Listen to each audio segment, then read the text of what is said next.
This book is called The Fierce 44, Black Americans Who Shook Up the World, written by the staff of The Undefeated, portraits by Robert Ball. Robert Abbott, founder of the Chicago Defender, was alive from 1870 to 1940. In 1905, Robert Abbott started the Chicago Defender, one of the most important black newspapers in history, which is 25 cents, the equivalent of about $7 today. What began as a weekly 4-page pamphlet distributed in the city's black neighborhoods quickly grew into a national publication with a readership of more than 500,000 people. The success of the Defender made Abbott, the son of former slaves, into one of the nation's most prominent black millionaires and paved the way for other successful black publishers. At the Defender, Abbott encouraged the Great Migration, in which 6 million African Americans fled the poverty and racially motivated violence of the South for new lives in the West, Northeast, and Midwest. Many of them settled in Chicago, where manufacturing jobs were opening up as World War I approached. Abbott was a natural hustler, which helped his reputation and the paper's circulation. When the Defender was initially banned by white authorities in the South because it encouraged African Americans to abandon the area and head north, Abbott, who was born in Georgia, used a network of black railroad porters to surreptitiously distribute the paper in southern states. His legacy lives on today in black publications such as Essence and Black Enterprise. He is chosen because he gave a voice to the voiceless. Alvin Ailey, founder of Alvin Ailey American Dance Theater. He was alive from 1931 to 1989. Born into poverty in Texas, choreographer Alvin Ailey drew on his knowledge of close-knit black churches, rural juke joints, fiery protest songs, and his lonely childhood and his adult life as a closeted gay man to fuel his passion for dance. The modern dance pioneer and civil rights artist as activist, created pieces that have become as important to the definition of American art as tap dance, jazz, and hip-hop. His desire to have classically trained black dancers move to the music of Duke Ellington, gospel, blues, and Latin and African pop was revolutionary.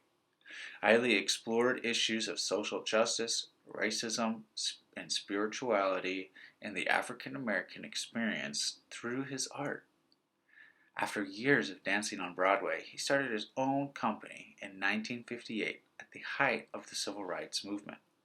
By 1965, Ailey had stopped performing as a dancer to concentrate on his company and choreographing dances for other performers.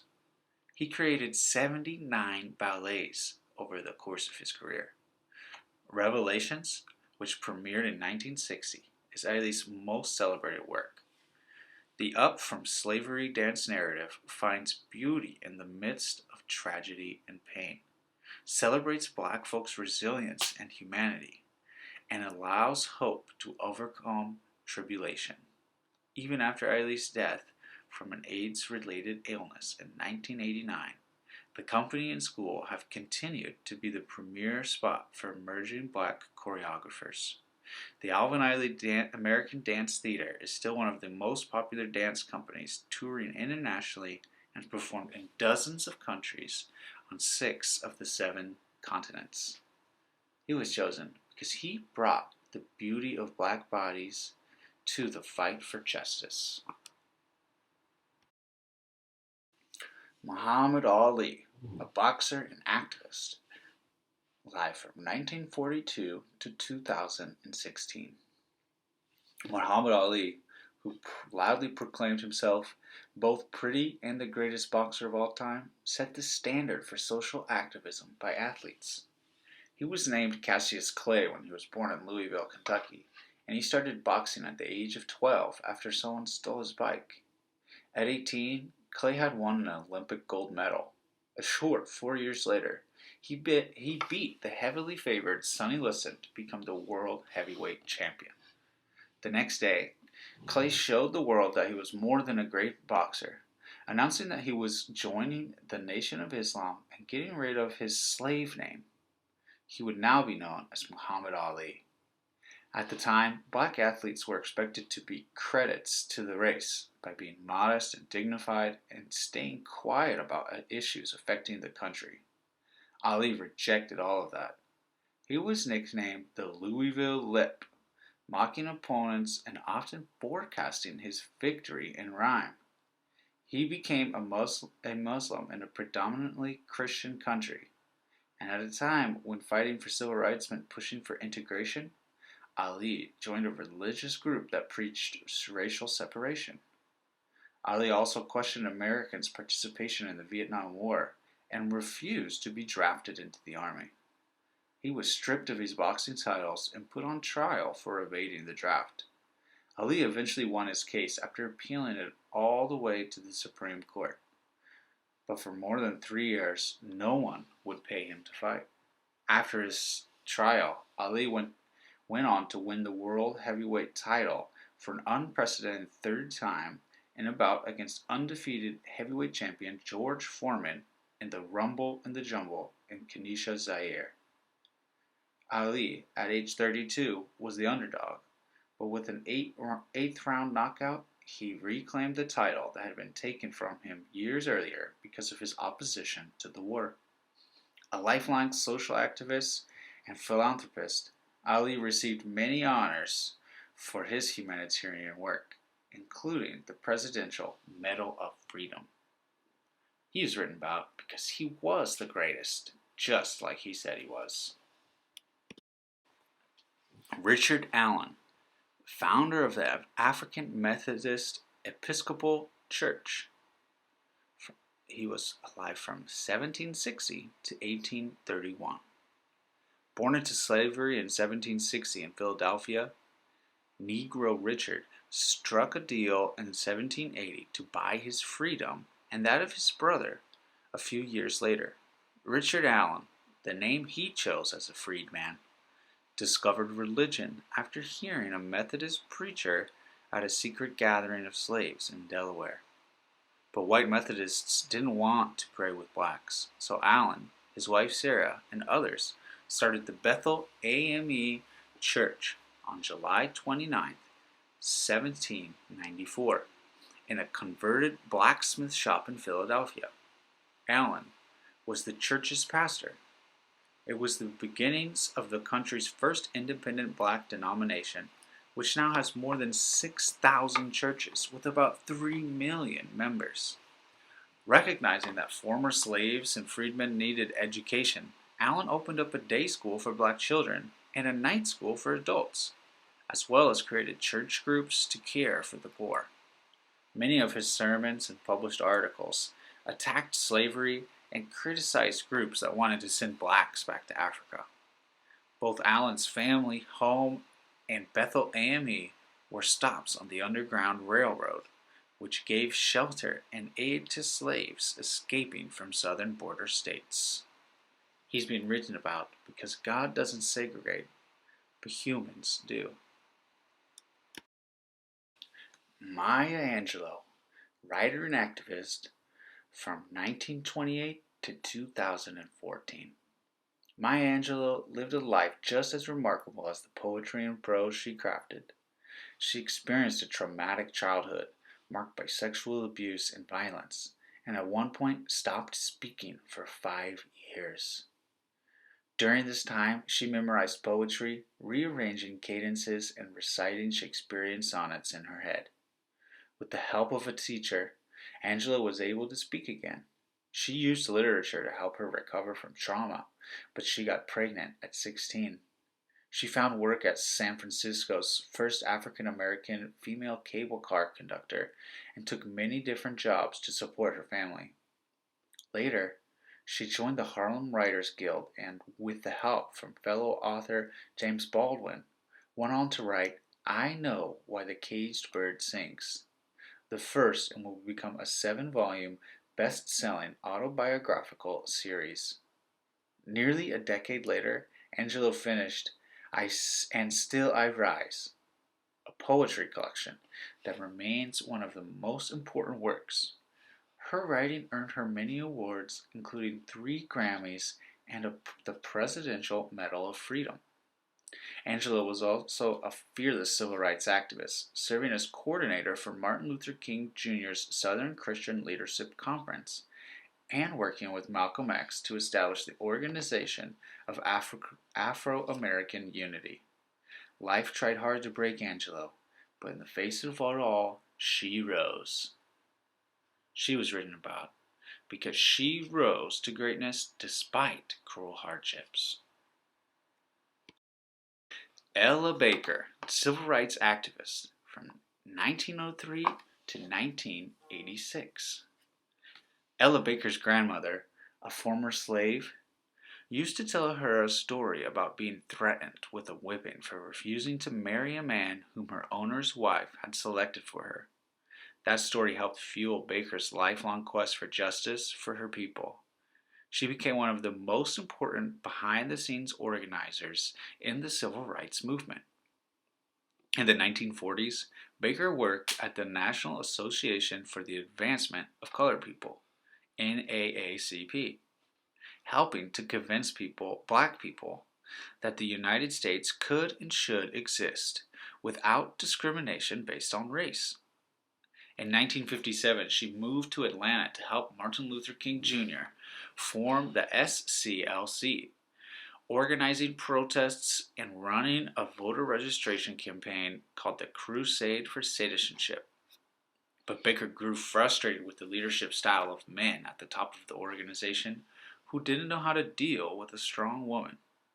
Inspired by 4 college students who refused to leave a lunch counter at Woolworth's in Greensboro, North Carolina, after they were denied service, Baker helped create the Student Nonviolent Coordinating Committee, or SNCC. Pronounced SNCC, the group emphasized voting rights for African Americans and helped organize the Freedom Rides, in which black and white students tried to desegregate bus terminals in the South. Baker's nickname was Fundi, which is Swahili for a person who teaches a craft to the next generation. Baker viewed young people as one of the strongest and most important aspects of the civil rights movement. As long as they had the audacity to dream of a better, equal, and brighter tomorrow, and were willing to work for it through peaceful protest, a fairer society awaited them. She's written about because she didn't let gender keep her from defending her race. James Baldwin, novelist, playwright, 1924 to 1987. James Baldwin knew it was his job to reveal the truth about his race, the truth about his country, the ugly truths of racism, poverty, and inequality that plague the United States even now. He confronted American racism with fearless honesty, and he did it with style.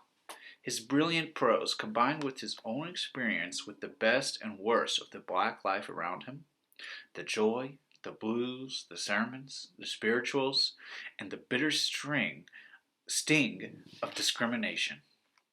Baldwin grew up in Harlem, where his writing talent was recognized at an early age. He moved to Europe when he was 24, after becoming discouraged by the racism in the United States. His first novel, Go Tell It on the Mountain, illuminated the struggle of poor inner-city residents. His collection of essays called The Fire Next Time explosively represented black identity just as the country was coming to terms with how much white supremacy helped shape our history. In his second novel, Giovanni's Room, Baldwin wrote about homosexuality, exploring sexual identity without ever mentioning race. As an impoverished black gay man, Baldwin was asked if he felt he had bad luck. In fact, he said he believed he'd hit the jackpot.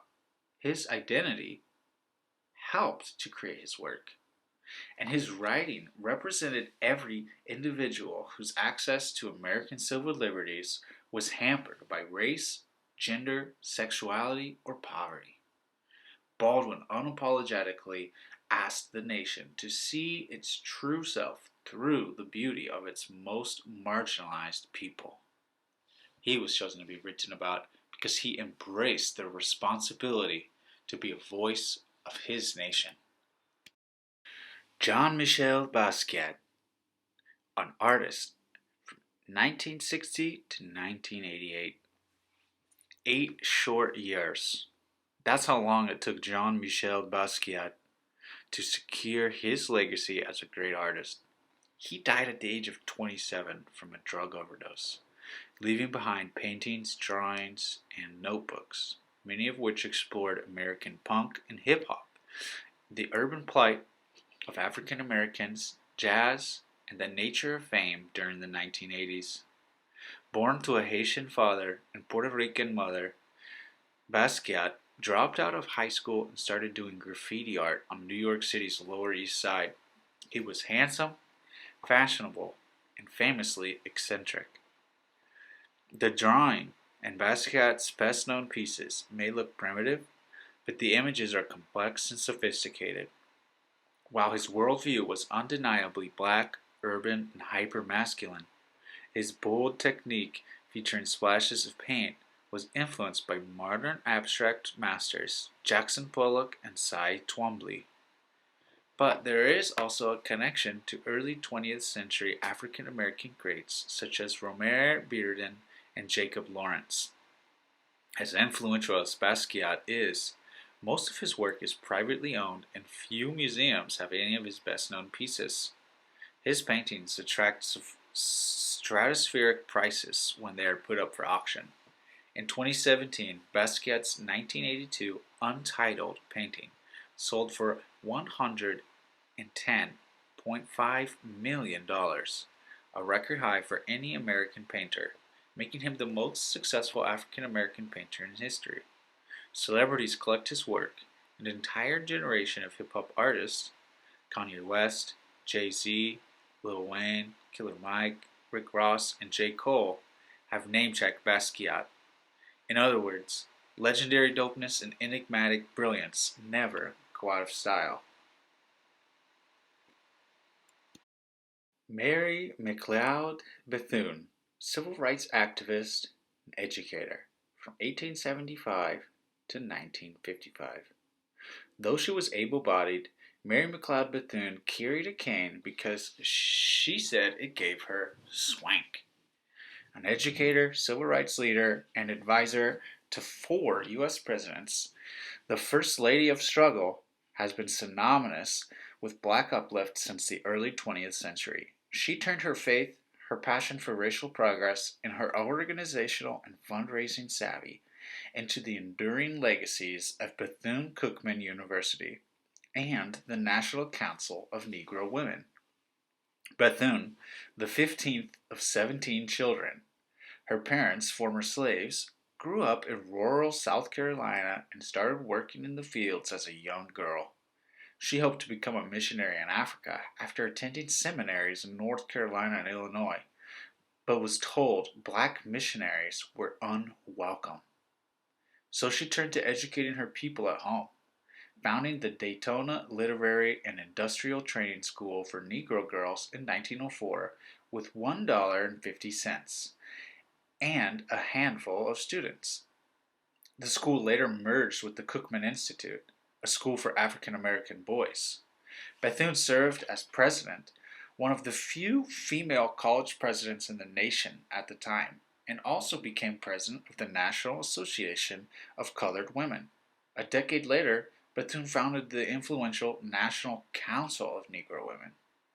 Bethune helped organize black advisors to serve on the Federal Council of Negro Affairs, the storied Black Cabinet, under President Franklin D. Roosevelt. First Lady Eleanor Roosevelt considered Bethune one of her closest friends. Bethune worked to end poll taxes and lynching. She organized protests against businesses that refused to hire African Americans. Her entire life, she organized, she wrote, she lectured, and she inspired. She was written about because she left us a legacy of love, hope, and dignity. Simone Biles, a gymnast, born in 1997.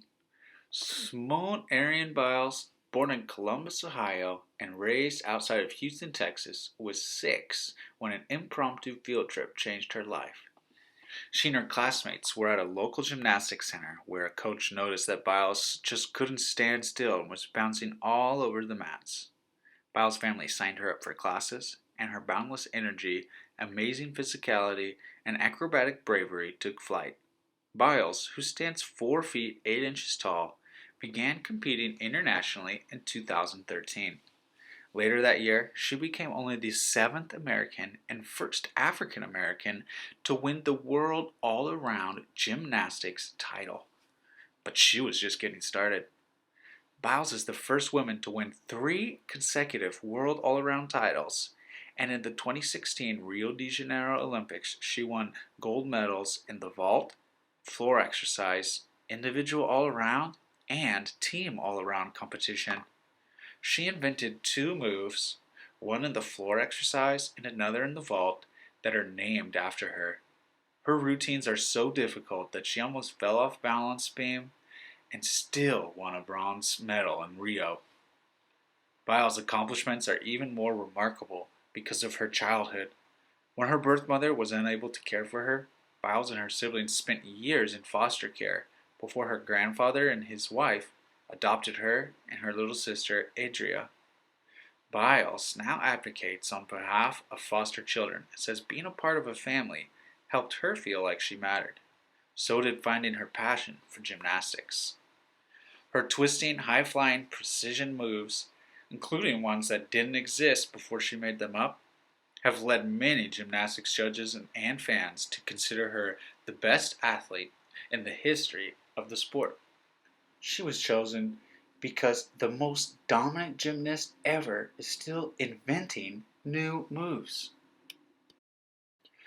Shirley Chisholm, politician from 1924 to 2005. Before President Barack Obama's "Yes, we can" slogan, there was Shirley Chisholm's motto, "Unbought and unbossed."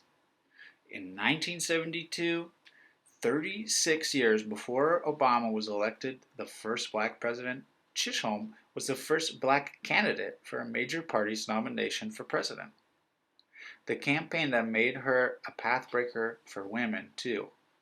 She was the first woman to run for the Democratic Party's presidential nomination, 44 years before Hillary Clinton became the first woman to win a major party's nomination for president. Being the first wasn't anything new for Chisholm. In 1968, she became the first black woman elected to Congress, representing New York for 7 terms, from 1969 to 1983. As both a New York state legislator and a congresswoman, Chisholm fought for the federal government to help people get an education and to help poor people get enough food to eat. Chisholm noted that she faced more discrimination because of gender than race during her legislative career, while acknowledging the additional struggle that black women encounter because of their color. Every person Chisholm hired for her congressional office was a woman, and half of them were black. Chisholm wanted women, African Americans, and the poor to get a seat at the table. And if there wasn't an empty chair, she advised bringing you own. She was written about because before Yes We Can, there was Unbought and Unbossed. Benjamin O. Davis Sr., U.S. Army General, 1880 to 1970. Benjamin Oliver Davis Sr. began his military career in the Spanish-American War as a volunteer in the infantry. It is thought he may have even lied about his age so he could enlist without his parents' permission. He liked the discipline and order, so a few months after he was discharged, he re-enlisted and stayed in the military for the rest of his career. 4 decades later, as the United States prepared to enter World War II, Davis became the first African American general in the Army. America's military was segregated for most of Davis's career, and black soldiers had limited options for promotion. His duty assignments were designed to avoid putting him in command of white troops or officers. Davis led troops in Liberia and the Philippines, where he served with the famed all-black Buffalo Soldiers. He was assigned as a professor of military science and tactics at both Wilberforce University in Ohio and Tuskegee Institute in Alabama. He rose slowly through the ranks, becoming the first black colonel of the Army in 1930. In 1940, Davis was promoted to a brigadier general by President Franklin D. Roosevelt. During World War II, Davis headed a special unit charged with safeguarding the status and morale of black soldiers in the Army. He served in Europe as a special advisor on race relations. Davis retired in 1948 after 50 years of service. 6 days later, President Harriet Tubman ordered the end of discriminatory practices in the armed forces. Davis's determined and disciplined rise in the Army paved the way for black men and women, including his son, Benjamin O. Davis, Jr., who in 1954 became the second African American general in the U.S. military and the first in the Air Force. He's been written about because he led the fight against enemies, both foreign and domestic. Frederick Douglass, an abolitionist and an author, from 1818 to 1895. Born on a Maryland farm in 1818, Frederick Douglass was the son of a slave mother and a white father who may have been his owner. When Douglass was 8, he was sent to Baltimore to work for a ship carpenter. The carpenter's wife started to teach him to read, and Douglass recognized that there was a connection between knowledge and freedom. At 15, Douglass was sent to a different farm to work for a brutal man with a reputation as a slave breaker. Douglass hated the man and his time on the farm and tried to escape. Eventually, Douglass went back to Baltimore, where he worked as a slave in a shipyard. When he turned 20, he met a free black woman who helped him escape. She bought him a train ticket to New York, and, disguised as a sailor, he was on his way to freedom. Once he was in the North, Douglass started to talk to anti-slavery groups about his personal experience. He was a dynamic speaker who knew how to hold his audience. He was tall and graceful and had a voice that made you pay attention to what he had to say. Some people doubted that such a good speaker could have been a slave. So in 1845, Douglass wrote an autobiography, narrative of the life of Frederick Douglass, with all the details of his upbringing. A vivid portrayal of his physical brutally, mental torture, and the separation of family members. The memoir brought the horrors of slavery into the light and became the most influential personal story of slavery in U.S. history. Besides fighting for abolition, Douglass was also an outspoken supporter for women's rights and continued to push for equality all his life. They wrote about Frederick Douglass because his voice rose from slavery to challenge the denial of black humanity. Charles Drew, physician, from 1904 to 1950. As a young man, Charles Drew was an exceptional athlete, starring in football, baseball, basketball, and track and field at Dunbar High School in Washington, D.C. He was an All-American halfback and captain of the track team at Amherst College in Massachusetts. Because he couldn't afford medical school in the United States, Drew attended McGill University in Montreal, but later moved back to the United States to teach at Howard University's medical school. Drew went on to do research at Columbia University in New York, becoming the first African American to get a medical doctorate at the prestigious school. He became the world's leading authority on blood transfusions and storage. His research established procedures for how blood should be collected and refrigerated, and how blood donors should be recruited and screened, as well as training methods for people who would collect and test blood. His research on plasma, the liquid portion of blood without cells, made it possible for blood to be banked for longer periods of time. Drew's work was especially important as the United States prepared for World War II. As medical director of the American Red Cross National Blood Donor Service, Drew led the collection of thousands of pints of blood for U.S. troops. Some historians say Drew's work may have saved the world from Nazism, since battlefield blood storage and transfusions didn't exist before then.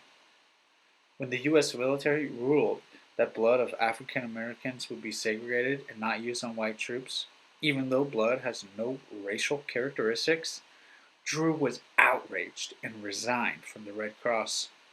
He returned to Washington, D.C. as a professor at Howard University and head of surgery at Freedman's Hospital, where he trained many black physicians. Drew continued to work as a physician until his untimely death in a car crash. Drew is written about because he is a medical pioneer who saved millions of lives. W.E.B. Du Bois, sociologist, writer, and activist, 1868 to 1963. William Edward Burghardt Du Bois, the first African American to receive a PhD from Harvard University, was a brilliant scholar who changed how black people saw their place in the world. But he was also a political activist who helped start the NAACP, crusaded against lynching, and tried to unite black people across the world. His most famous book, The Souls of Black Folk, was published in 1903 and introduced the idea of double consciousness, in which blacks always have to think about how white people see them. Du Bois rejected the arguments of Booker T. Washington, the most influential black leader at the time, who asked blacks to accept discrimination while trying to prove they were worthy of equal treatment through hard work. Instead, Du Bois believed blacks should actively fight discrimination and racism. Du Bois acted on his beliefs. He helped to start the NAACP and was the founder and first editor of its crusading magazine, The Crisis. He criticized President Woodrow Wilson for resegregating the federal government and continually spoke up for the social justice. Du Bois ran for U.S. Senate in New York, representing the American Labor Party, and became chair of the Peace Information Center, which sought to ban nuclear weapons around the world. At one point, Du Bois was arrested and charged with being an agent of the Soviet Union. He was found not guilty and later moved to Ghana, where he stayed until the end of his life. He's written about because he explained the conflicted nature of being African American. Duke Ellington, composer, band leader, 1899 to 1974. Edward Duke Ellington started playing piano as a 7-year-old boy, and by the time he was 17, he was working as a professional musician. A few years later, he moved to New York City and was soon a regular at the famous Cotton Club in Harlem, launching a career as one of the greatest American musicians of all time.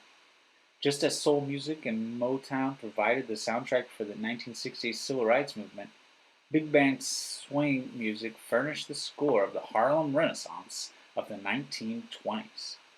While many famous band leaders were playing then, including Count Basie and Benny Goodman, Ellington was the best. A pianist and orchestra leader, music seemed to pour from Ellington. He wrote more than 1,000 tunes, many of which are considered classics, including Don't Get Around Much Anymore and Satin Doll. His original songs rank among the first examples of crossover pop. They captured the essence of the black experience, but were also irresistible to white audiences. Unlike other bandleaders who wanted their musicians to meld their sounds together, Ellington was famous for writing music to highlight individual artists. He liked to feature people with unique style and was constantly rewriting even his biggest hits. Ellington received many honors, including 11 Grammy Awards, 13 Grammy Hall of Fame nods, the Presidential Medal of Freedom, and a Pulitzer Prize special citation, and was inducted into the Songwriters Hall of Fame. But Sir Duke's legacy is bigger than any award. Whenever swing or big band music is mentioned, Ellington's name leaps to mind as he is the embodiment of jazz. And Duke Ellington was chosen to be written about because he is the embodiment of jazz. Aretha Franklin, singer and songwriter from 1942 to 2018. In 1967, Aretha Franklin, the daughter of popular Detroit Baptist minister C.L. Franklin, scored a #1 hit with her remake of Otis Redding's Respect. The song became part of the soundtrack of the Civil Rights Movement, as well as an anthem for the women's movement, as women demanded to be taken seriously as men. But Franklin was bigger than one track. She had started out as a teenager singing gospel music. Soon she branched out, and over the years moved easily from jazz to rhythm and blues to pop. At the Grammy Awards in 1998, she stepped into the last minute for a sick opera star and dazzled the audience with her performance. But Franklin always brought her roots in gospel to her songs, which is why she was nicknamed the Queen of Soul. Franklin was a big supporter of the Civil Rights Movement, one time going on tour with other artists to help raise money for the cause. She sang at the memorial service for Martin Luther King Jr., who was a friend of her father's. She also sang at the inauguration of the first black president, Barack Obama. In 1987, Franklin became the first female performer inducted into the Rock and Roll Hall of Fame. Over her 6-decade career, she had more than 100 singles on the Billboard charts, and 17 of them were top 10 singles. She won 18 Grammys and sold more than 75 million albums. Franklin was a musician's musician. She could bang it out on the piano and sang opera as effortlessly as gospel. Few can match her 4-octave range or sustain a note or a song quite the way that Franklin did. All hail the Queen. She's been written about because the Queen of Soul deserves respect. Jimi Hendrix, musician, singer-songwriter from 1942 to 1970. Jimi Hendrix couldn't read or write music, but Rolling Stone magazine named him the greatest guitar player ever. The Rock and Roll Hall of Fame went even further, calling him the most gifted instrumentalist of all time. Hendrix left his home in Seattle in 1961 to become a paratrooper in the Army. After suffering an injury from a parachute jump, he left the military and started working as a backup musician for some of the best rhythm and blues acts of the time. Soon, Hendrix began his short career as a headliner, radically changing how the electric guitar was played and combining rock with blues and jazz. He was popular with white audiences, even while playing music built on the black experience. What made Hendrix so great? His live performances could be messy and his guitar tone ear-piercing, but it was these eccentricities that made him unique. For Hendrix, music wasn't about note-perfect performances, but a search for truth. He was a nonconformist and part of a generation that was proud to be anti-establishment. Hendrix died at only 27 after an overdose, but by then he had thoroughly changed how people thought about music. Hendrix's talent is probably best demonstrated by his performance of the Star-Spangled Banner at the famous Woodstock Music Festival in 1969, in which he used his guitar to condemn the war in Vietnam by evoking the sounds of artillery explosions and air raid sirens. Many guitarists have challenged Hendrix's position at the top, yet none have matched his genius. In the world of electric guitar, there are two ages: the monochromatic era before Hendrix, and the limitless kaleidoscopic period after Hendrix. He was written about because the greatest guitar player ever changed all of music. Zora Neale Hurston, novelist and writer from 1891 to 1960. Zora Neale Hurston is now recognized as one of the South's most famous and eloquent writers, but it took a long time for her talent to be recognized. She grew up in Eatonville, Florida, the first all-black incorporated town in the country, where her father was one of the first mayors. Her mother, a Sunday school teacher who encouraged her children to be ambitious, died when Hurston was only 13. She didn't get along with her stepmother and eventually joined a group of traveling performers as a maid. She finally finished high school in her 20s before going on to get degrees from Howard University in Washington, D.C. and Barnard College in New York City, where she studied anthropology. In New York, Hurston became a central figure in the Harlem Renaissance of the 1920s and pursued a career as a writer and researcher who studied the folklore of Southern blacks. The author of 4 novels, including the now celebrated Their Eyes Were Watching God in 1937 and the autobiography Dust Tracks on a Road in 1942, she also wrote short stories, essays, and plays. Unlike other writers, Hurston focused on the experience of black women and wrote the way black people in the South actually spoke. Hurston never made much money from her writing. When she died, her neighbors in Fort Pierce, Florida couldn't afford a headstone, so they buried her in an unmarked grave. Alice Walker, who later wrote The Color Purple, found her grave in 1972 and paid for a marker. Now everyone recognizes Hurston as an important author who told the story of country folk. She was chosen to be written about because she inspired pride in Southern black culture. Jesse Jackson, civil rights activist and politician, born in 1941. Jesse Jacksons are the biggest shoulders that Barack Obama stands on. Jackson laid the foundation for electing a black president, one of the signature achievements of the 21st century. The groundwork began with Jackson's decision to run for president himself in 1984, widely seen then as more symbolic than practical. Black leaders had discussed for years what it would take to seriously compete for the highest office in the land.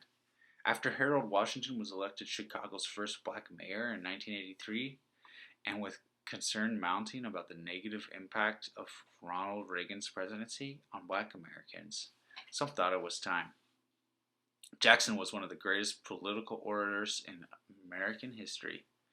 His ability to inspire farmers and factory workers, maids who take the bus, and teenagers growing up in housing projects was unmatched. In 1984, Jackson ran for president and won 5 Democratic primaries and caucuses on a tiny budget. With his second presidential campaign in 1988, he established himself as the leader of the progressive wing of the Democratic Party. He won 11 primaries and caucuses and finished as runner-up to Democratic nominee Michael Dukakis. Before Jackson's campaigns, black campaign workers were largely put in small roles focused on urban issues. Jackson helped increase black participation in all jobs in politics.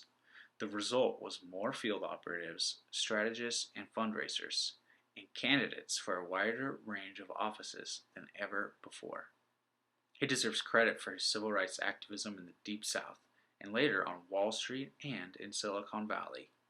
But Jackson's most notable achievement was demonstrating that sending an African American to the Oval Office was an attainable dream. It's being written about because he kept hope alive and made the White House a realistic goal. Jay-Z, artist and entrepreneur, born in 1969. Sean Cordy Carter grew up in the Marcy Projects in Brooklyn, New York, where his mother, Gloria Carter, remembers he'd be in the kitchen of their apartment rapping until late at night. He never graduated from high school and initially sold CDs out of his car. He became Jay-Z with his 1996 debut album, Reasonable Doubt. 10 years later, MTV named him the greatest rapper of all time. Famous for his work ethic, Jay-Z has released 14 Billboard #1 albums, the most by any solo artist in history. These include many timeless tracks that have defined popular culture, such as 2004's 99 Problems, a look at what it's like to drive while black in America, and the 2009's DOA, Death of Autotune, which single-handedly undermined a voice correction tool that was widely used in rap and pop music. Jay-Z was instrumental in taking hip-hop from its origins in house parties to selling out stadium concerts. As he climbed the charts, Jay-Z also became an influential businessman. He's the owner of Tidal, a streaming music service. He co-founded Rockefeller Records, served as president of Def Jam Recordings, founded entertainment company Roc Nation, and became part owner of the Brooklyn Nets before giving up his stake in the NBA franchise to found his own sports agency, Roc Nation Sports. Married to Beyoncé, Jay-Z has lived the American dream of reinvention and second chances. He is written about because he is the greatest man in hip-hop. Katherine Johnson, a mathematician, physicist, born in 1918. By fourth grade, every American kid has studied the history of this country's space missions, especially the story of astronaut John Glenn, who became the first American to orbit the Earth in 1962. But for a long time, one nugget was missing from these histories: the black women who helped him safely get there and back. Katherine Johnson was a physicist and mathematician, one of many black women hired by NASA in the early 1950s to work in the Guidance and Navigation Department. She was a math prodigy who graduated from high school at 14 and earned a double degree in math and French from the West Virginia State College at 18.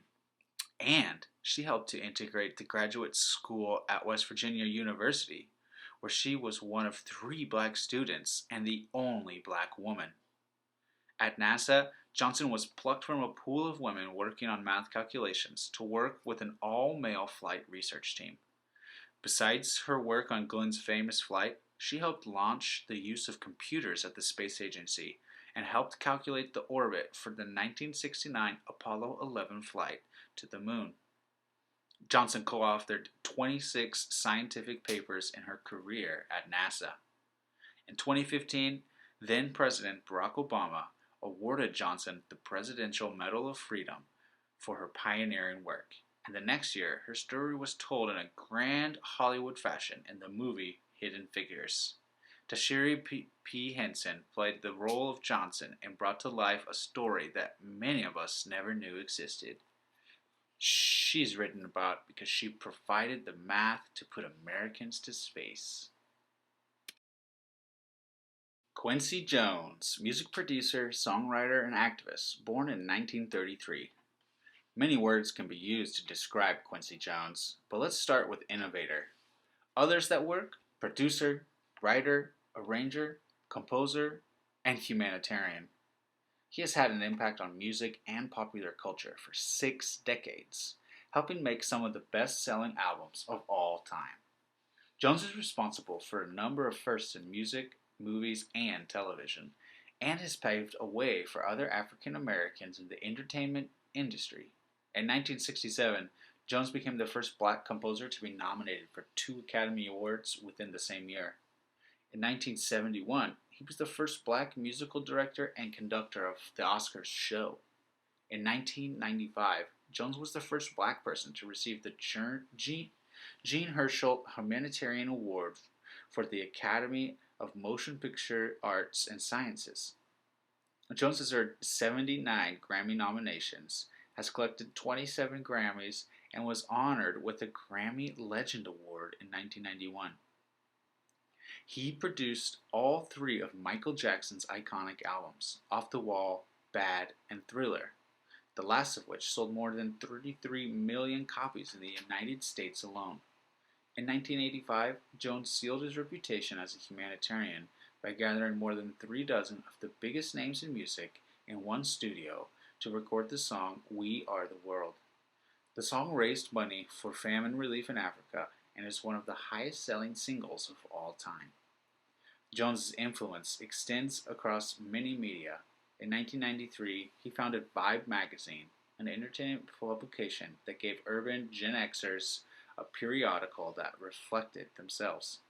Even now in his 80s, Jones isn't done.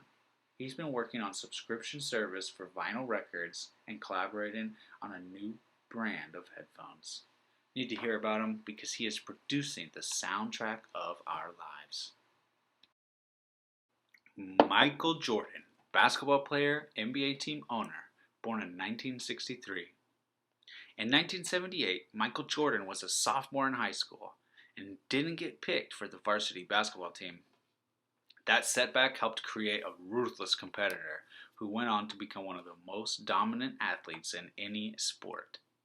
Jordan accepted a scholarship to University of North Carolina at Chapel Hill, where he played for 3 years. He scored the game-winning basket to clinch a national championship in his freshman year and swept all the National Player of the Year awards in his junior year. In the 1984 draft, the Chicago Bulls selected him 3rd overall. Jordan is regarded by many as the best player to ever touch a basketball. His 6 NBA titles and 6 NBA Finals appearances with 6 NBA Finals MVP awards are among the greatest feats ever seen in sports. He's won 5 league MVPs, 10 scoring titles, an NBA Defensive Player of the Year award, 2 NBA Slam Dunk Contest trophies, and the list goes on. He turned Air Jordan into a billion-dollar brand for shoes, clothing, and accessories.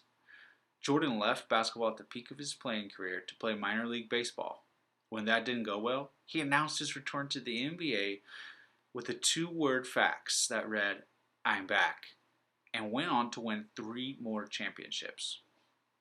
After his playing days ended, Jordan became the majority owner of the Charlotte Hornets, the first former player to reach that level.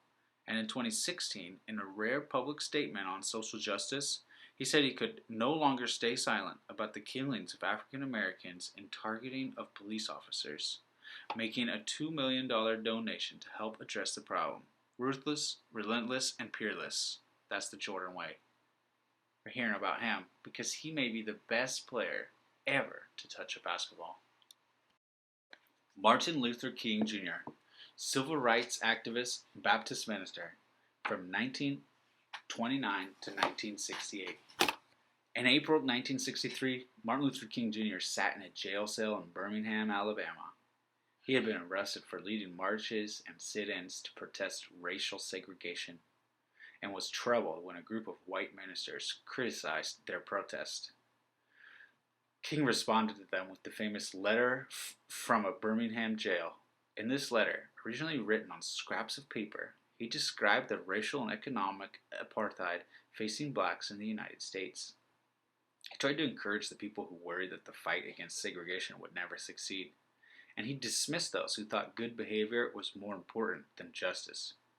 A Baptist minister, King practiced nonviolent protest, but he was committed to radically changing how America treated its black citizens.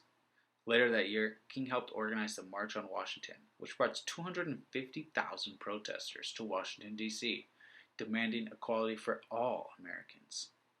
Standing in front of the Lincoln Memorial, King delivered his "I Have a Dream" speech, one of the most famous addresses in American history, in which he talked about his hope that one day whites and blacks could join hands as equal. King was a man of incredible achievement. He was president of the SCLC, one of the most important groups in the civil rights movement. He helped lead the Montgomery bus boycott, which forced the city to integrate its buses. In 1964, he won the Nobel Peace Prize. In 1968, King went to Memphis to support a strike by sanitation workers and was shot to death by a sniper. After his assassination, a federal holiday was created in his honor. And like George Washington, Thomas Jefferson, and Abraham Lincoln, there's a monument dedicated to King in Washington. You need to hear about him because he was the warrior of nonviolence.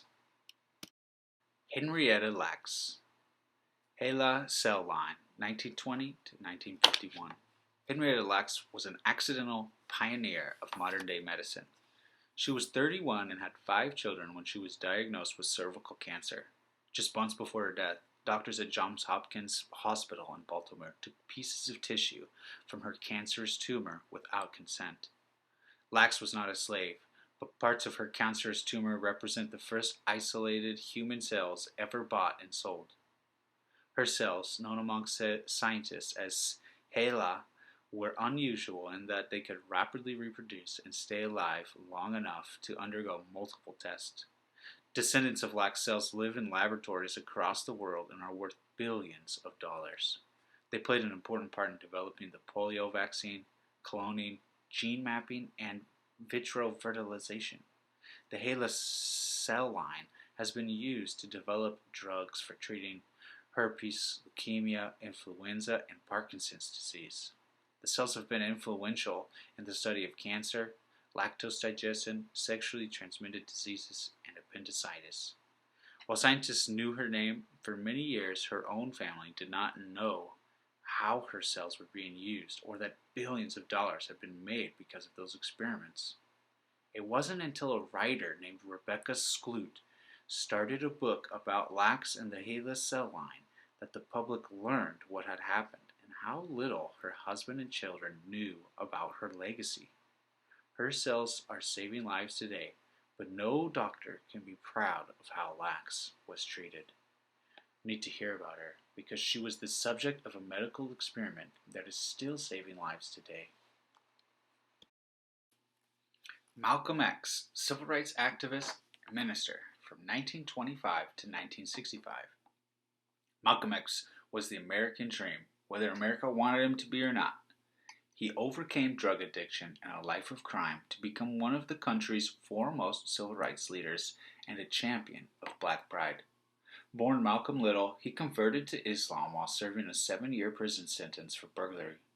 He changed his name to Malcolm X because Little was the name imposed on his father's family by white slave masters. Less than 2 years after his release from prison, he became a minister at Nation of Islam temples in Boston, Philadelphia, and New York. In 1957, Malcolm X founded the Nation of Islam newspaper, Muhammad Speaks. For a time in the 1960s, it was the most widely read black newspaper in the United States, and it enabled him to spread his revolutionary message of black pride. Malcolm X's theories became the blueprint for black power movements in the 60s and 70s, and he also credited with inspiring the idea that black is beautiful. Although he'd been known for segregationist views and accepting violence in the quest for equality, Malcolm X took a more diplomatic stance after he left the Nation of Islam in 1964. He began to preach peaceful resistance and the benefits of integration. But that stage of his life was brief because he was assassinated by members of the nation the following year at the age of 39. The autobiography of Malcolm X, which was published after his death, became an immediate bestseller. It is essential reading for any American. Should know about him because he sought to ignite equality by any means necessary. Thurgood Marshall, Supreme Court Justice from 1908 to 1993. By the time Thurgood Marshall was nominated to be a Supreme Court Justice in 1967, few lawyers in history had argued and won more cases before the nation's highest court. Marshall had racked up 29 wins and just 3 losses, including his most famous victory, Brown versus the Board of Education, the 1954 decision that forced public schools to desegregate. Marshall is arguably the most pivotal figure in the destruction of the Jim Crow segregation and the most consequential lawyer of the 20th century. While other civil rights leaders organized vital sit-ins, marches, and boycotts, Marshall attacked inequality and racism in America's laws. The NAACP's lead attorney, he traveled the South filing briefs in local courthouses representing poor black defendants in criminal cases and doing battle against racist white juries and judges. Marshall traveled 50,000 miles a year, often alone in some of the nation's most dangerous cities and towns. He stayed in the homes of appreciative black folks who took elaborate steps to keep him safe, and a step ahead of the marauding Klansmen.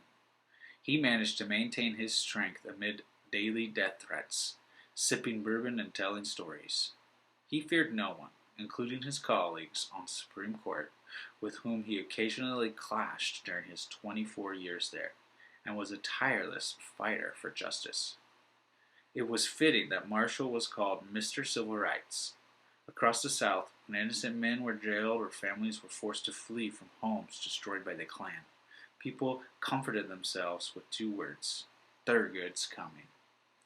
Need to know about him because he was the most feared black man in the South. Toni Morrison, novelist from 1931 to 2019. Toni Morrison, the daughter of a welder and domestic worker, said her parents gave her a love of reading.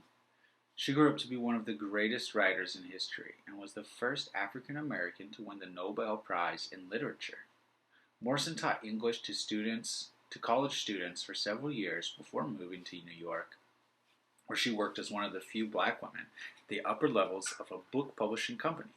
She helped promote the work of black writers and was one of the primary editors of The Black Book, a path-breaking 1974 collection of photos, songs, posters, and drawings that documented the joy and pain of Africans brought to America and the generations that followed them.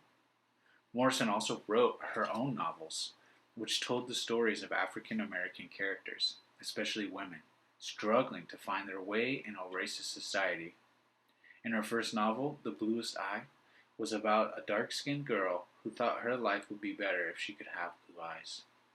In her 1977 novel, The Song of Solomon, became the first work by an African American author in almost 40 years to be a featured selection of the Book of the Month Club. Another novel, Beloved, won the Pulitzer Prize for fiction and was turned into a movie starring Oprah Winfrey. It is based on the true story of a runaway slave who, about to be recaptured, kills her infant daughter rather than have her live her life as a slave. In 2012, Morrison was awarded the Presidential Medal of Freedom by Barack Obama. We should learn about her because she believed everyone has a story to tell.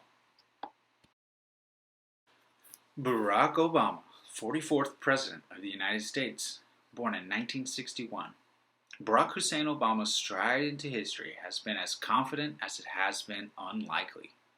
He announced his candidacy for presidency on February 10, 2007, as a first-term U.S. Senator who previously had served just 7 years in the Illinois Senate. He had little support from established politicians, and many black voters did not even know who he was. But his campaign became a movement. His soaring speeches promising hope and change inspired millions. Less than 2 years later, a record crowd gathered at the National Mall to witness what was once unthinkable: the inauguration of the first black president of the United States. It was a singular achievement by a man with a singular history. Obama was born in Hawaii to a Kenyan father and a white mother. As a child, he lived in Indonesia before returning to Hawaii to be raised by his white grandparents. As a teenager, Obama began to discover his black identity largely through basketball. He admired and emulated those loose-limbed swagger of the guys who played the game. He saw black as cool and embraced the virtues of blackness while managing to sidestep much of its complicated baggage. Through 2 terms as president, Obama oversaw economic growth, rescued the struggling auto industry, and enacted a historic healthcare reform law. Speaking to the nation in his farewell address, Obama used the slogan that accompanied his history-making rise to the White House. "Yes, we can," he said. "Yes, we did. Yes, we can." Should learn about him because he was the President of the United States of America. Jesse Owens, track and field athlete, 1913 to 1980. As a 21-year-old college student, James Cleveland Jesse Owens turned in what is probably the greatest day in sports history in less than an hour. Owens started his afternoon at the Big Ten Track and Field Championships in 1935 by tying the world record in the 100-yard dash. 10 minutes later, he set a world record in the long jump. Over the next half hour, he broke the world records in the 220-yard dash and the 220-yard low hurdles. Remarkably, he had fallen down some stairs a few days before and badly hurt his back. The next year, Owens used his speed to beat racism. Heading into the 1936 Olympics in Berlin, Adolf Hitler, the German dictator, claimed that no dark-skinned person could compete with the blonde-haired, blue-eyed, Aryan master race. Owens almost didn't make it to Berlin because the United States had considered boycotting the Olympics over Hitler's treatment of Jews. But many African Americans opposed the boycott, yearning to prove their ability on a level playing field. Owens emerged as the biggest star of the Olympics, setting or equaling records in the 100-meter dash, the 200-meter sprint, the 400-meter relay, and the long jump. German crowds enthusiastically applauded his performances, deepening Hitler's humiliation. Owens returned home to the oppression of Jim Crow, pointing out that while he didn't shake hands with Hitler, he wasn't invited to shake hands with the American president either.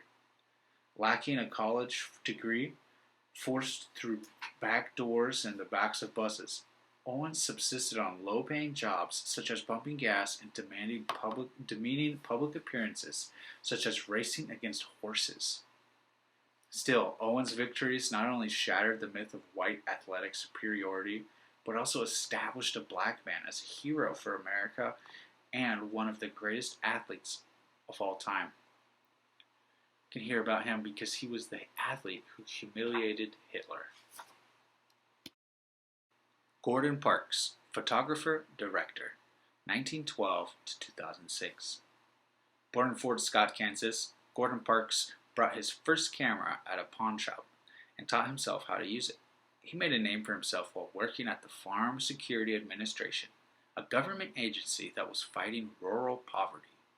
He went on to become the first African American photographer on the staff of Life magazine and produced some of the best photo essays the world has ever seen, from showing what it meant to be black in America to telling the story of a 12-year-old in the slums of Rio de Janeiro. He said that the camera was his weapon against racism and poverty. Parks' work for Vogue in the 1950s changed the expectations of what an African American photographer could be doing. He went to Paris, Cuba, and the streets of New York City, creating pictures that showed the world of high fashion that few people of color had been able to reach. Parks was the first African American director of a major motion pictures, starting with The Learning Tree in 1969 and Shaft in 1971. These movies helped to increase the number of jobs for African Americans in films, from actors in front of the camera to producers and directors behind it. Parks wrote nearly 24 books on subjects ranging from poetry to photography. Parks' work transformed how later generations of black artists, photographers, and musicians saw themselves and the world, opening their imaginations and storytelling through pictures of the black experience. Because he brought us pictures of black America. Sidney Poitier, actor and filmmaker, born in 1927. In 1964, Sidney Poitier became the first African American to win an Academy Award for a leading role. In Lilies on the Field, he played a handyman who encounters a group of German, Austrian, and Hungarian nuns who believe that he has been heaven sent. Some may say the same about Poitier's career. Pryor challenged Americans to change their idea about what a movie star looked like. He starred in 3 important films in 1967 that centered on race and race relations. In To Serve with Love, he was a teacher dealing with the racial and social issues at a school in London.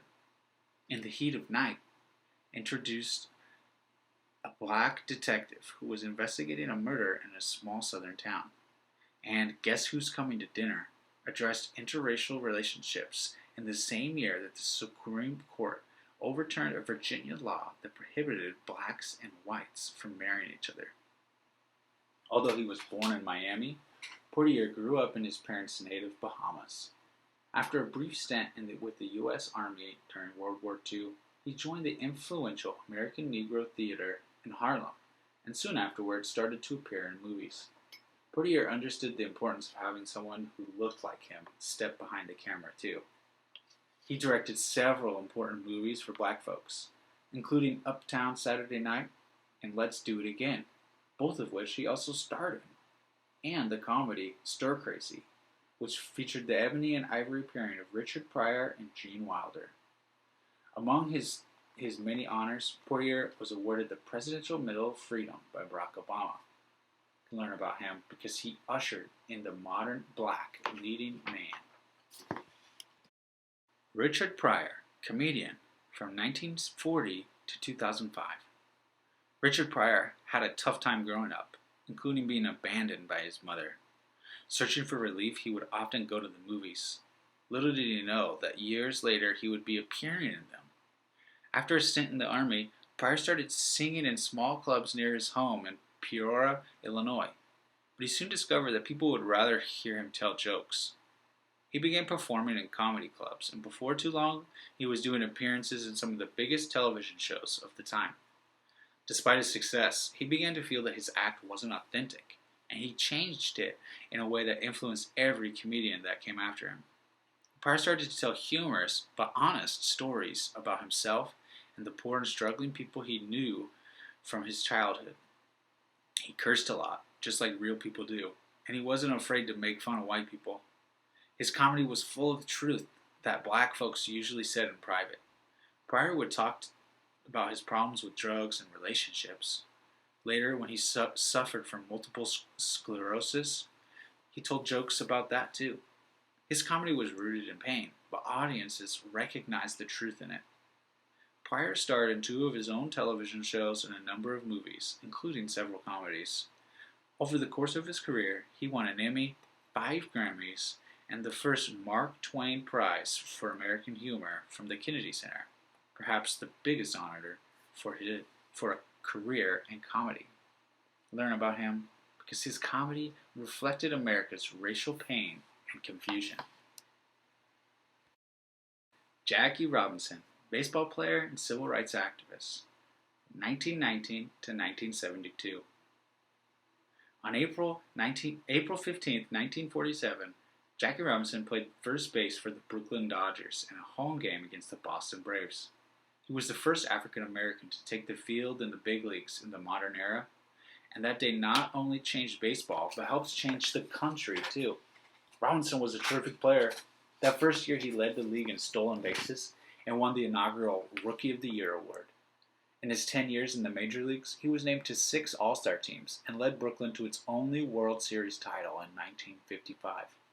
But he was even more remarkable man. Baseball was the most important sport in America at the time, and Robinson was chosen to integrate the game because he could handle virulent racism from white players and white fans without losing his temper. Indeed, the best way to think about the importance of Robinson is to consider what would have happened if he had failed. Segregation was the law across the South. In the North, a system of economic and cultural repression kept the races apart. If Robinson had quit or retaliated against all the hateful names and slights, his opponents would have used him as proof that African Americans were incapable of joining white society. Robinson's success created a path for African American achievements in other industries.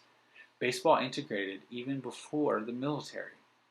After he left baseball, Robinson continued to work hard for black empowerment, writing for newspapers and challenging presidents to advance the case of civil rights. Robinson's courage and achievement, at a time when Jim Crow laws deprived black citizens of basic human rights, marked an important turning point in black history.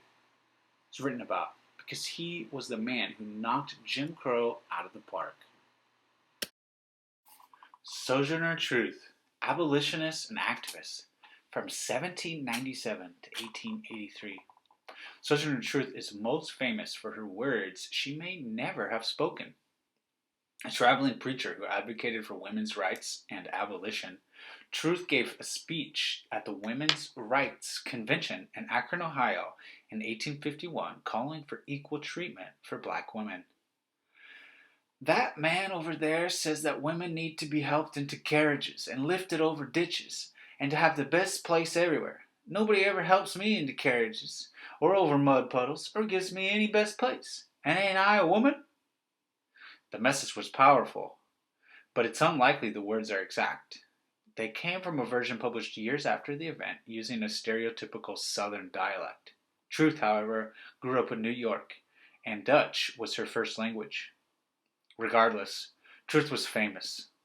In her memoir, A Native of Sojourner Truth, The Northern Slave, was published in 1850.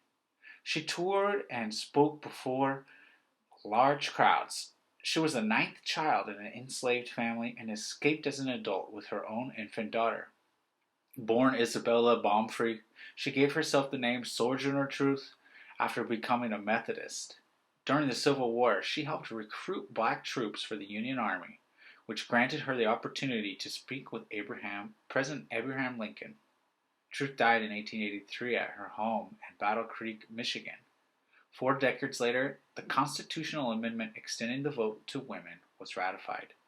We learn about her because of a famous speech made amid a lifetime of activism. Harriet Tubman, abolitionist, 1820 to 1913. Harriet Tubman was born into slavery and endured physical violence nearly every day in her early years. In one incident, Tubman encountered a slave who had left the fields without permission. When she refused to restrain the runaway, an overseer hurled a 2-pound weight at Tubman, striking her in the head. The attack left her with headaches and seizures for the rest of her life. Tubman escaped from slavery in 1849 using the Underground Railroad, a secret network of anti-slavery activists and safe houses, to make the 90-mile trip from her home in Maryland to Philadelphia. But her own safety wasn't enough. Hearing that her niece and her niece's children were going to be sold, Tubman went back and led them to Philadelphia. Soon she returned for her siblings, then for her parents. After passage of the 1850 Fugitive Slave Act, which required that slaves who escaped from the North be seized and returned to slavery, Tubman changed her route so it ended in Canada, where slavery was outlawed.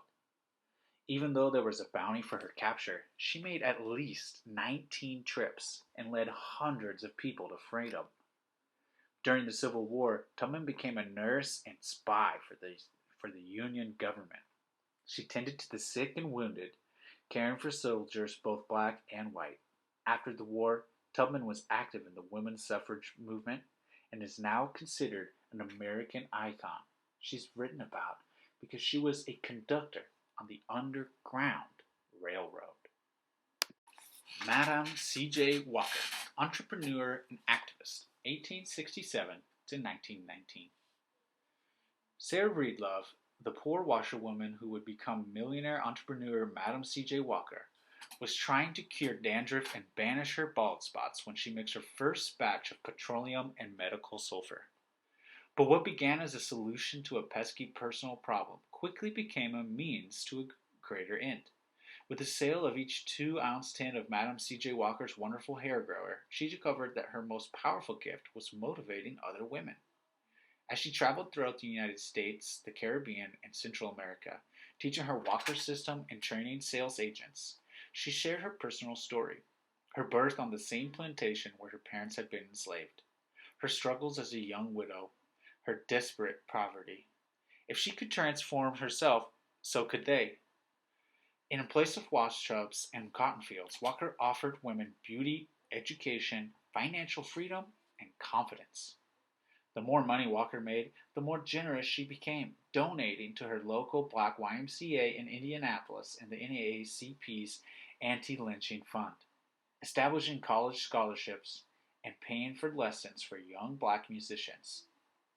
In 1917, at the first national convention for her company, Walker awarded prizes to the women who sold the most products or recruited the most new agents.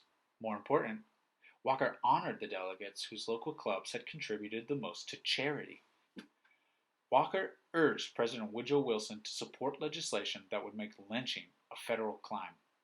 He was labeled a Negro subversive by the War Department because of her advocacy for black soldiers during World War I. A pioneer of today's multi-billion-dollar hair care industry, Walker defied stereotypes, provided employment for thousands of women, and donated large sums to civic, educational, and political causes. And all of it started with hair ointment. She's written about because she leveraged black beauty to become a self-made millionaire. Booker T. Washington, educator, civil rights activist, 1856 to 1915. Not long after the end of the Civil War, Booker T. Washington, who had been born into slavery, started Tuskegee Institute in 1881 with 30 students, $2,000, and a one-room shack. Southern whites saw an educated Negro as dangerous, so Washington told them that his students did not want equal rights. Instead, he said they wanted to learn trades such as carpentry and printing and contribute to Southern prosperity. Donations from Northern whites poured in, and Tuskegee was allowed to grow. In 1895, Washington was the only black speaker to address a mostly white audience at an important meeting in Atlanta called the Cotton States and International Exposition. In his speech, which critics later called the Atlanta Compromise, Washington advised black men and women to work with their hands, stay in the South, and accept white supremacy in exchange for economic security. That speech helped make Washington the most influential black person in America at the time. He became an advisor to both President William McKinley and President Theodore Roosevelt on racial matters.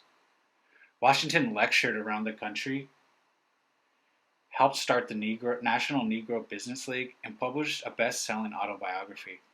While black intellectuals such as W.E.B. Du Bois chaffed at the way he seemed to defer to whites, Washington used his influence to place African Americans in jobs across the country and secretly fund challenges to Jim Crow laws. When Washington died in 1915, the campus where he is buried had grown to 1,500 students and 100 buildings with a $2 million endowment. He is being written about because he brought education to the South. Ida B. Wells, journalist and civil rights activist, born 1862 until 1931. Ida B. Wells was a superhero of journalism. After 3 of her friends were murdered in a mob in Memphis, Tennessee in 1892, she started to investigate the widespread horror of lynching. Wells faced down threats of death and torture for bringing international attention and shame to the whites who terrorized black communities in the United States after Reconstruction. Just as many people could not believe the atrocities committed in World War II concentration camps, Wells encountered widespread denial and disbelief as she wrote about the barbaric acts of her countrymen in the pages of the Memphis Free Speech, the newspaper she co-owned. Documenting the epidemic of lynching was miserable, disheartening work, but Wells also found time to advocate for voting rights and civil rights of black women like herself. She wasn't much concerned with being polite about it either. For her troubles, she was criticized for being unladylike and dirty-minded. Yet Wells represented the best of American journalism. She dared America to confront its hypocrisies and live up to the ideals upon which the country was founded. Wells' crusade lives on today in those who document the killing of unarmed black people by police. She lives on in black women who not only exercise their right to vote, but also, like her, run for office. Wells ran for a seat in the Illinois State Senate. She lives on in the words and deeds of the NAACP, which she co-founded. No wonder Wells was known by the subtitle of her best-known biography, A Sword Among Lions. She should be learned about because she made the world see what was happening to black America. Serena Williams, tennis player, born in 1981. In any conversation about the greatest athlete, one name rises to the top, Serena Williams. She has enough victories for several lifetimes. She's won more Grand Slam single titles than any other woman in the modern era. She also won 4 Olympic gold medals, 14 Grand Slam double titles, and a career Golden Slam singles titles from each of the sport's 4 major events, plus an Olympic gold medal in singles.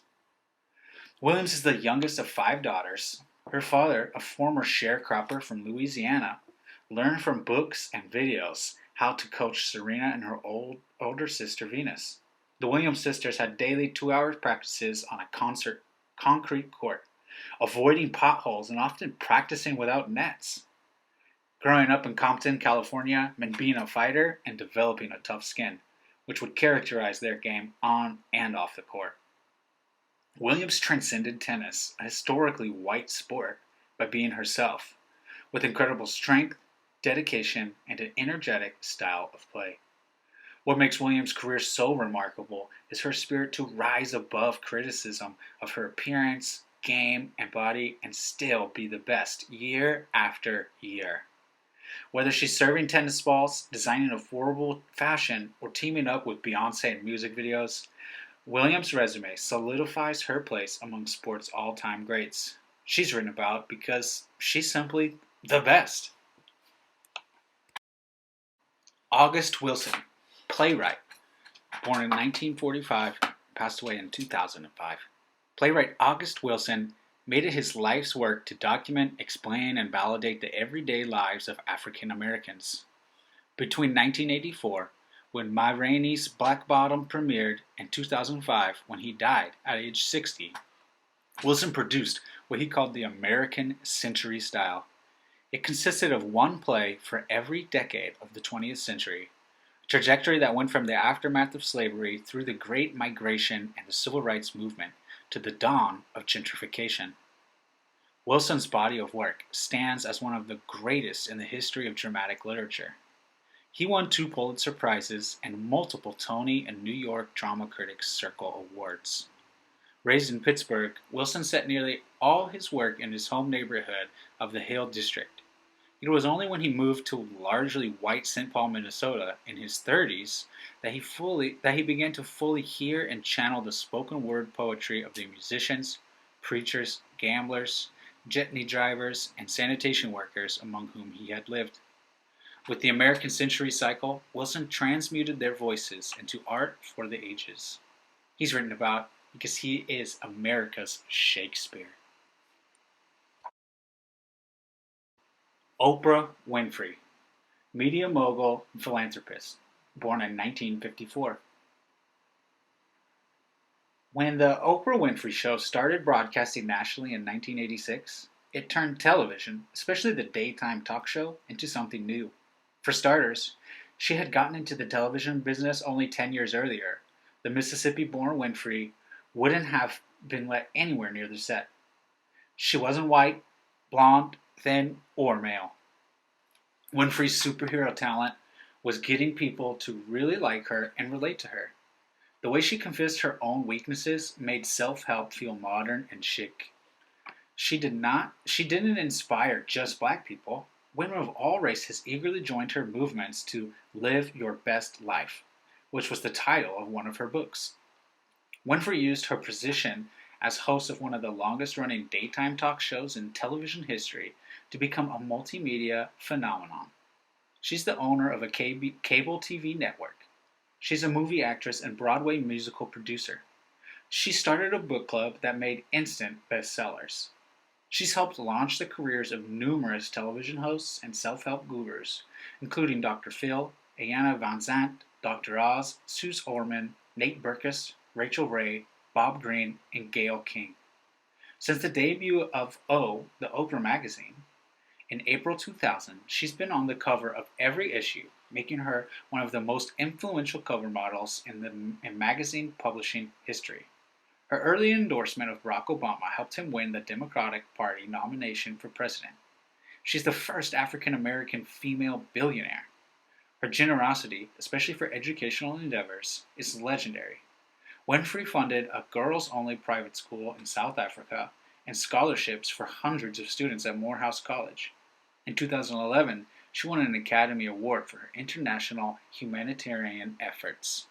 She's written about because she turned a talk show into a self-help movement. Stevie Wonder, singer, songwriter, and producer, born in 1950. Since 1961, when the blind 11-year-old musical prodigy auditioned for Motown Records, Stevie Wonder has composed a full catalog of songs about love, compassion, justice, and unity. And his music still fills the dance floors today. Born in Svetland Judkins, he was given the name Stevie Wonder by Motown founder Berry Gordy. Wonder's first number one hit came in 1963 when he was only 13 with Fingertips Part 2, which referred to the song's bongo rhythms. In 2016, he released Faith with Ariana Grande. But in between came dozens and dozens of timeless songs, melodies, and moments. No other musician has pulled so many heartstrings with a harmonica while simultaneously jamming so ferociously on the piano. Wonder wrote, produced, and played multiple instruments on the Spinners' 1970 hit It's a Shame, and created his own hits such as Signed, Sealed, Delivered, I'm Yours, Superstition, Living for the City, and Sir Duke. All along, he has maintained an unrelenting social consciousness.